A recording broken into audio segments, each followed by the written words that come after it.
They say she married the man who killed her husband. But no one knows her husband was the one who chose that death. The voice that night was low and rough, like whiskey smoke scraping down a dry throat. I first heard that sentence during a storm in Willow Creek. Outside, the saloon doors rattled against the wind, and the church bell swung in the darkness like it was praying for mercy. Her name was Elizabeth Ward, widow of the richest horse rancher in the territory, and the woman who kept this entire town awake for more winters than we care to admit. She married twice. The first time, people pitied her. The second time, they despised her. But there are only a few of us still alive who know the truth. In everything that town called a scandal, there might not have been a single guilty person. I know, because I was there.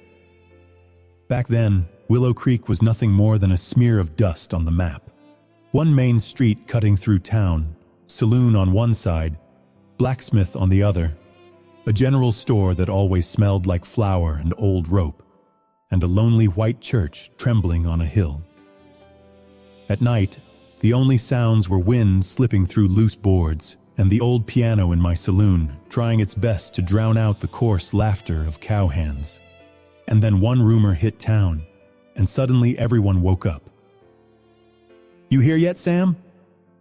Martha Green leaned on the bar, smelling like flour and burnt coffee. "I've heard plenty, Martha, but go on, say it so we're all clear," I said while polishing a glass. "That widow, Elizabeth Ward, she's getting married again." She lowered her voice, but her eyes gleamed. "And this time, she's marrying Hale, the ranch hand who used to work for her husband." The men nearby stopped talking. One of them snorted. "Women in this town work fast. Bury one man, pull the next guy out of the crowd." Their laughter drifted out onto the dusty street. Elizabeth had been a widow for 3 years.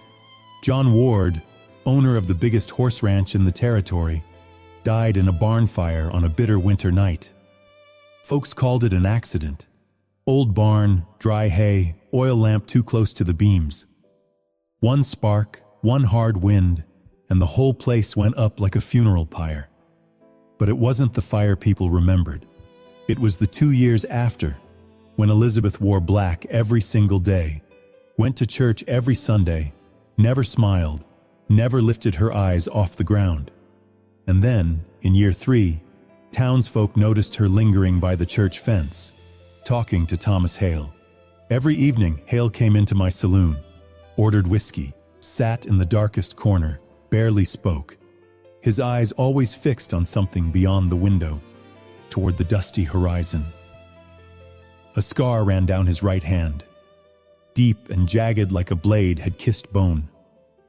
If anyone asked, he would just say, "With horses, scars happen." That night, Hale had just set his glass down when the doors slammed open. Wind blew in the smell of leather and cheap whiskey. Jedediah Stone, we called him Jed. He used to work for John Ward until he got thrown out for stealing. "Look at that," Jed slurred, pointing straight at Hale. "The loyal dog." Hale tightened his grip on the glass but didn't look up. "I heard you sniffing around the widow," Jed laughed. "John's dead, and you think you've got a chance?" "Shut it, Jed," I growled from behind the counter. "Why? Everyone knows how he looked at her, even when John was still breathing. A ranch hand chasing the boss's wife? Pathetic." Hale stood up. He didn't look at Jed. He just nodded toward me. "Tabs paid, Sam." He walked out. Jed spat on the floor. "I saw him near the barn the night it burned. Who knows?" I kept wiping the glass. In Willow Creek, some folks talk not because they know the truth, but because they want to hurt someone. But then came the night Elizabeth Ward walked into my saloon. The wind shut the door behind her, making the bell tremble. She wore a simple brown dress, hair tied back, eyes on the worn floorboards. "Evening, Sam," she said, her voice thin as smoke. "Evening, Liz," I answered, pretending everything was normal. Hale stood up, froze. "You came here?" "I came to tell you something," she said. The entire saloon went silent, only the muffled sound of horses and the wind beating the sign outside. They didn't speak long, but by sunrise, every porch and storefront in Willow Creek was buzzing with the news. Elizabeth Ward was getting married. And the groom was Thomas Hale. The church bell rope wasn't even fixed yet, but the gossip mill was already turning like a stampede. No, she barely finished mourning, and now she's holding someone else's hand. 3 years is long enough to forget a man? Out here in the West, folks forgive a man for pulling a gun as long as he says it was for honor. But a woman daring to stand at the altar twice, that is a harder sin to pardon. Elizabeth's house sat on a small rise outside town, just a short ride from Willow Creek. From her porch, you could see everything that mattered: the white church steeple, the black chimney stacks, and the single dusty road stretching toward the far ridge like a dry river. Every morning, as soon as the rooster crowed, she pushed open her door, brushed the thin blanket off her shoulders, lit the stove, and brewed a small pot of coffee. Then she walked to the garden. The patch of land where John once planted grass for his horses was now full of lavender. Young lavender, pale purple, bending in the wind. Children still came to her. The blacksmith's boy, the grocer's daughter, even the stable hand's youngest. They sat on her porch while she taught them to write their names or read short stories from tattered books. "Miss Liz taught me how to spell mine," one kid bragged. "She told me what the ocean smells like," another whispered. But the adults, they had started to keep their distance. They still nodded politely when they passed her on the street, but their eyes slid away. Invitations that used to arrive often, come for supper, help bake pies, join the ladies' circle, slowed down until they stopped altogether.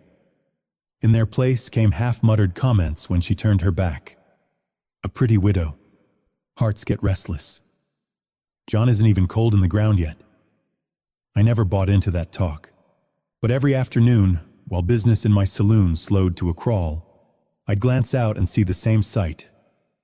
Elizabeth and Thomas by the church fence. No touching, no stolen embraces.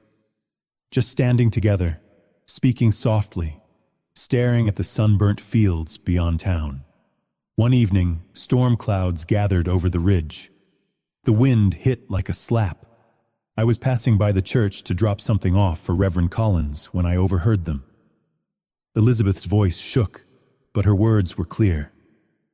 "I just want peace, Tom. I don't need people to like me. I just don't want them to hate me." Thomas leaned against the fence, staring up at the cross on the church roof. "People only hate what they don't understand," he said quietly. "And they don't want to understand. Everyone here is busy protecting the version of themselves they want others to believe." The wind gusted, blowing loose strands of hair across Elizabeth's forehead. Thomas reached up as if to brush them away, then stopped halfway. "You're not afraid of what they'll say?" she asked. He let out a humorless laugh. "I once missed a shot at a robber because my hands shook. That taught me something. What people think of you can't kill you. What you're too afraid to do, that can." "Then are you brave enough?" she asked, looking straight into him. For the first time, I saw fire in the ranch hand's eyes. "Yes," he said. The next day, he walked into my saloon and ordered a whiskey. "Sam," he said. "Yeah? If I marry her, will you sell the wedding whiskey here?" Outside, rain had just stopped. Sunset clung to puddles like tiny mirrors. "I'll sell it," I said, "just not to men with sharp tongues." Thomas laughed, a real laugh this time, though his hand still shook a little when he lifted the glass. Up on the hill, Elizabeth stood on her porch, looking down at the town, fingertips brushing the sleeve of her faded black dress. That same day, for the first time in 3 years, She hung the black dress back inside her closet and slipped into a pale cream dress instead. Their wedding took place on a cold, early winter afternoon. No snow, just air so sharp it stung bare skin. Wind rolled down from the mountains, carrying the smell of pine and firewood. Willow Creek's church was small.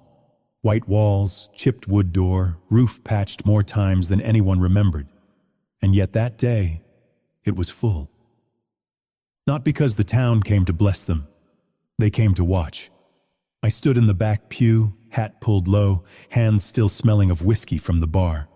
Up front, Martha Green stretched her neck like she was afraid to miss a single word of gossip. Elizabeth walked in. She wore a simple white dress, no lace, no frills. Her brown hair was pinned up with a few loose strands brushing her neck. As she walked down the aisle, I could hear the soft scrape of fabric on the wooden floor, followed by whispers shifting across the pews like dry wind over grass. 3 years. That is all. Could not wait, could she? Maybe something was going on before. Thomas waited by the altar. The black suit he wore did not quite fit, probably borrowed. The collar was stiff, but his eyes were soft. When she reached him, he dipped his head and whispered, "You look beautiful." She did not smile. She only breathed, "Do not let go of my hand, Tom." The ceremony went like any other. Reverend Collins read from Scripture, his voice steady and low. "Do you take?" followed by, "I do." I remember thinking that if things ended right there, the town would eventually get used to it. People get used to anything, given enough time. But when the church bell began its final toll, a sharp crack shattered the room. Glass exploded from the left window, scattering across the aisle like ice. A shout from outside cut straight through the silence. "Murderer." Everyone turned. In the broken window frame stood Jedediah Stone, face red, breath hot with cheap whiskey. How she's marrying the man who killed her husband. Before anyone could react, Jed climbed through the window. His boots hit the floor hard as he pointed straight at Thomas. "I saw him that night," he slurred. "The night the barn burned. He was there, alone. He wanted her enough to get rid of the husband." Gasps spread like fire. Martha spun around. Mothers pulled their children close. Eyes locked onto Thomas. He stood still. No protest, no denial, no words. Elizabeth looked at him, face drained of color. "Tom?" Her voice sounded like wind that suddenly died. He looked back at her, and in that moment I did not see shock. I saw pain, a deep, tired acceptance, like a man who always knew this day would catch up. "Do you have anything to say, Thomas?" Reverend Collins asked. Thomas slowly shook his head. "No, Father." The bells kept tolling, cold, merciless. Later that night, after the church emptied like a theater after a failed show, I found Thomas standing alone on the front steps. He was not smoking, just staring into the dark sky. "Planning to leave?" I asked. "In a town like this," he said quietly, "someone has to wear the guilt. They already picked me. And her?" He swallowed hard. "She needs someone to hate. Then they will leave her alone." By sunrise, his tracks were already fading on the red dirt road that led out of Willow Creek. At Elizabeth's house, the curtains stayed closed. Inside the church, under the last pew, a silver wedding ring lay on the floor, forgotten and cold. No one picked it up. 3 years passed. The wind in Willow Creek changed direction, but people did not. Elizabeth lived in the house on the hill like a faded shadow. The students stopped coming. Some mothers did not want their children influenced, even though they had no idea what they were afraid of. The lavender bushes still bloomed every year, soft purple and bright, but no one looked at them anymore. Sometimes I saw her walk down to town with a basket of bread or eggs to trade for sugar or flour. Martha still greeted her, but that greeting was as light as wind slipping through a window. "You been holding up, Liz?" Elizabeth only answered, "I am still breathing, Martha." And in small towns like Willow Creek, people do not live on truth. They live on stories. She married the man who killed her husband. The wedding fell apart. He ran away. She lives with the shame. Until one winter afternoon, when the wind carried something else. That day, Elizabeth decided to clean out the old storage shed. It was where Thomas had stayed back when he worked for her husband. His things were still there, covered in dust. She pulled an old trunk, and a loose board in the floor popped up. Beneath it was a small wooden box wrapped in oilcloth. Elizabeth opened it. No money. Letters. Yellowed, brittle at the edges. One addressed to Reverend Collins, one addressed to her. The handwriting was unmistakably John Ward's. Elizabeth sat on the cold floor, breath fogging in the winter air. She unfolded the letter and began to read. John's voice came through the page, weak, broken, his words tangled with coughing and ragged breath. "Liz, if one day you hear the barn caught fire, do not believe it was anyone's fault but mine. I chose this way out, not because I am a coward, but because I want to pay off my debt to you. The insurance will take care of the rest." Memories flashed.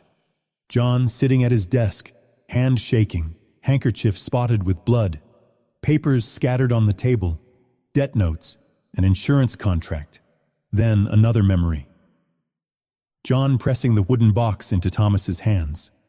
"Tom, after I am gone, give this to Father Collins and to Liz. But wait. Wait until the insurance money is paid. They will not pay if it is suicide. They only pay for an accident. Promise me. For her." The fire that night was not an accident. Thomas tried to pull John out, but John shouted through the smoke, "Leave me. If I die in an accident, she will live. If you die, she has no one." A burning beam crashed between them. That was the last moment they ever had. After the fire, Thomas sat alone in the shed. His hand was bandaged. The box lay in front of him. He knew that if he gave Elizabeth the letters now, she would lose everything. The insurance money, the house, her chance to survive in Willow Creek. So he pried up a floorboard, and he hid the box. He chose silence, back to the present. Elizabeth held the box to her chest. Tears soaked the letters that carried the smell of smoke and time. She did not just learn the truth about John's death. She learned the truth about Thomas's silence. That night, the church bell rang 3 times, then stopped. It was not the hour for service, and the next morning, no smoke rose from the chimney on the hill.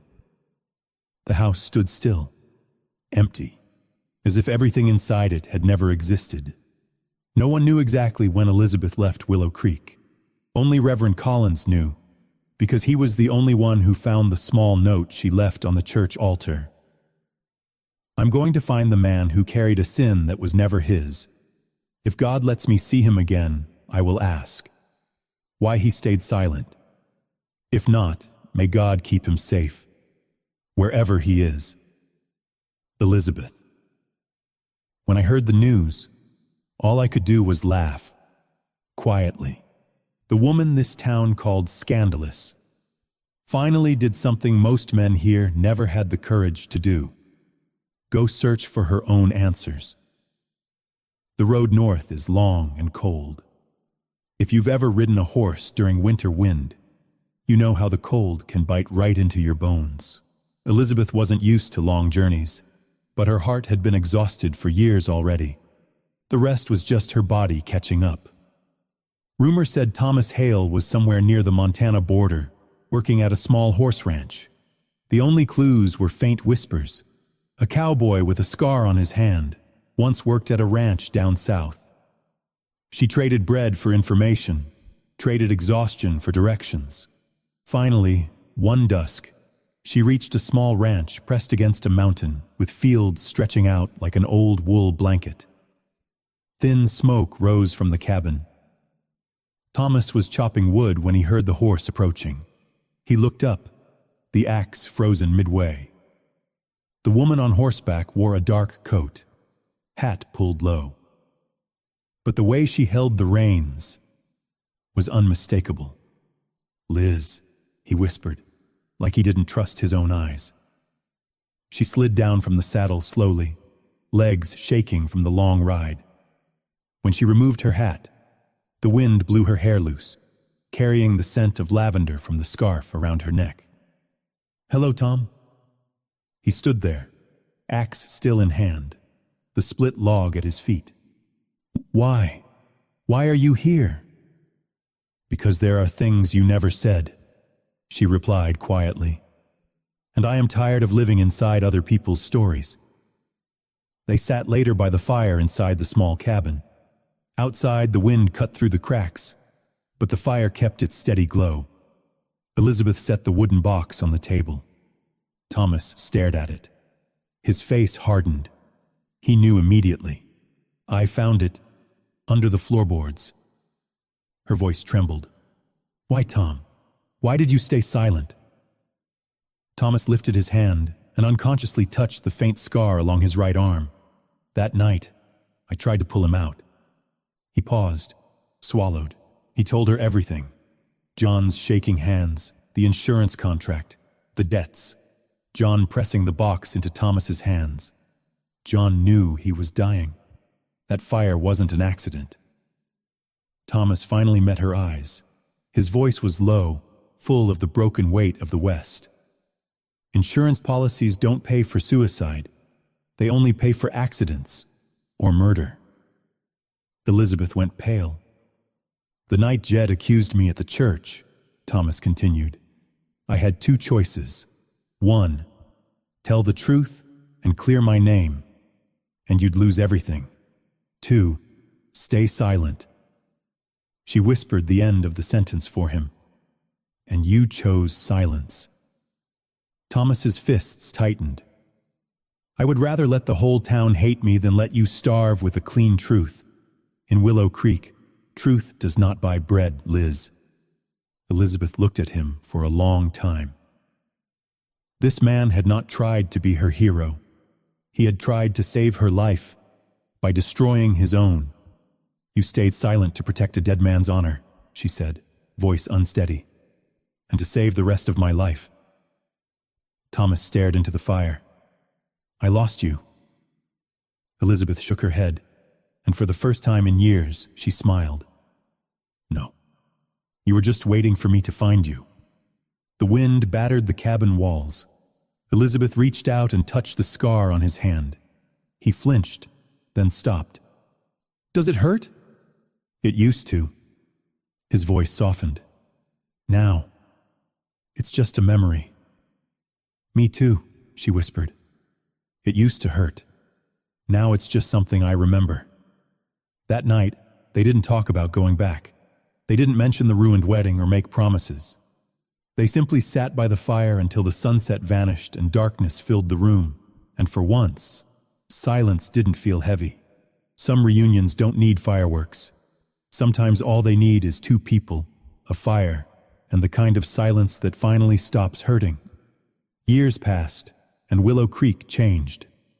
A train whistle began echoing from somewhere beyond the hills, carrying strangers, news, and stories that didn't smell like dust anymore. My saloon added a few new shelves of whiskey, but the floorboards still creaked the same every time someone walked in. The church up on the hill still stood there too, its white paint peeling more every season, the bell still hanging in its old place. But there was something new in front of that church. A lavender garden, wide, wild, violet. At first, it was just a few small bushes. Someone planted them and tended them quietly. Then they spread, filling the hard, stubborn soil that once refused anything. Every windy season, that field released a soft fragrance into the air, drifting through coat collars, sliding into the cracks of wooden pews inside the chapel. One morning, I came early to bring Reverend Collins some coffee. He was older now, hair completely white, eyes fading. At the gate of the lavender garden hung a small wooden sign, carved unevenly, slightly crooked, for the souls that were misunderstood. I stood there a long time. The wind carried the scent of lavender right into my throat, made me cough once. "Who hung that sign?" I asked when I walked inside. The Reverend smiled, eyes glossy with age. "A woman.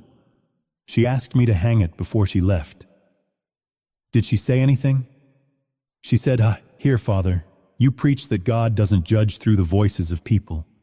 So give me a small place to remember those who were judged.'" I didn't ask another question. Some stories lose their scent if you say them out loud too much. Sometimes, in the late afternoons when the wind kicked up, I'd see riders stop in front of the lavender field. A young girl just off the train, staring at it like she'd never seen flowers before. A tired ranch hand, head bowed, reins slack in his hand. But one time, one moment, I remember more clearly than all the rest. An old man, hair silver, shoulders slightly bowed, with a faded scar running along his right hand. He didn't go inside the church. He stood at the edge of the lavender, one hand holding the reins, the other lightly touching the flowers, as if they were made of memory. I watched him from a distance as I closed the saloon. I didn't call out. He didn't turn around. He just stood there, listening, maybe to the wind, maybe to a bell that only he could hear. Then he leaned down and placed something small on the wooden gate, something that caught the last of the sunlight. When he rode away, the hoof prints faded into dust just like any other rider. But his shadow stayed on the lavender a few seconds longer, like it refused to leave. When he disappeared from sight, I walked to the gate. There, resting between two lavender stems, was an old silver ring. Inside, nearly worn away, were two tiny letters, E and T. I closed my hand around the ring. The church bell suddenly rang a short, lonely chime. No ropes pulled. Maybe it was the wind. Or maybe it wasn't. In Willow Creek, people used to say the biggest scandal was that a widowed woman dared to love again. But the older I get, the more I realize. The real scandal of the West wasn't loving twice. It was living your entire life letting other people speak for your heart. Elizabeth didn't die from the rumors. Thomas didn't either. They just left Willow Creek, carrying their scars, their letters, and the parts of themselves nobody here deserved. What they left behind was a garden of lavender, a silver ring, and a story that people whisper whenever the wind grows stronger than usual. They say the wind in the West carries everything away: pain, hope, names long forgotten. But sometimes it brings someone back, not in flesh, but in scent, in a bell's echo, in a silver ring left behind on a church gate. And if tonight, when the wind brushes your window, you suddenly think of someone who was misunderstood, then maybe this story did what it was meant to do: plant a small lavender seed in you. And if that seed makes you pause, just for one heartbeat, stay. Because someday, on another night like this, with the wind humming through the west, I have more journeys to tell.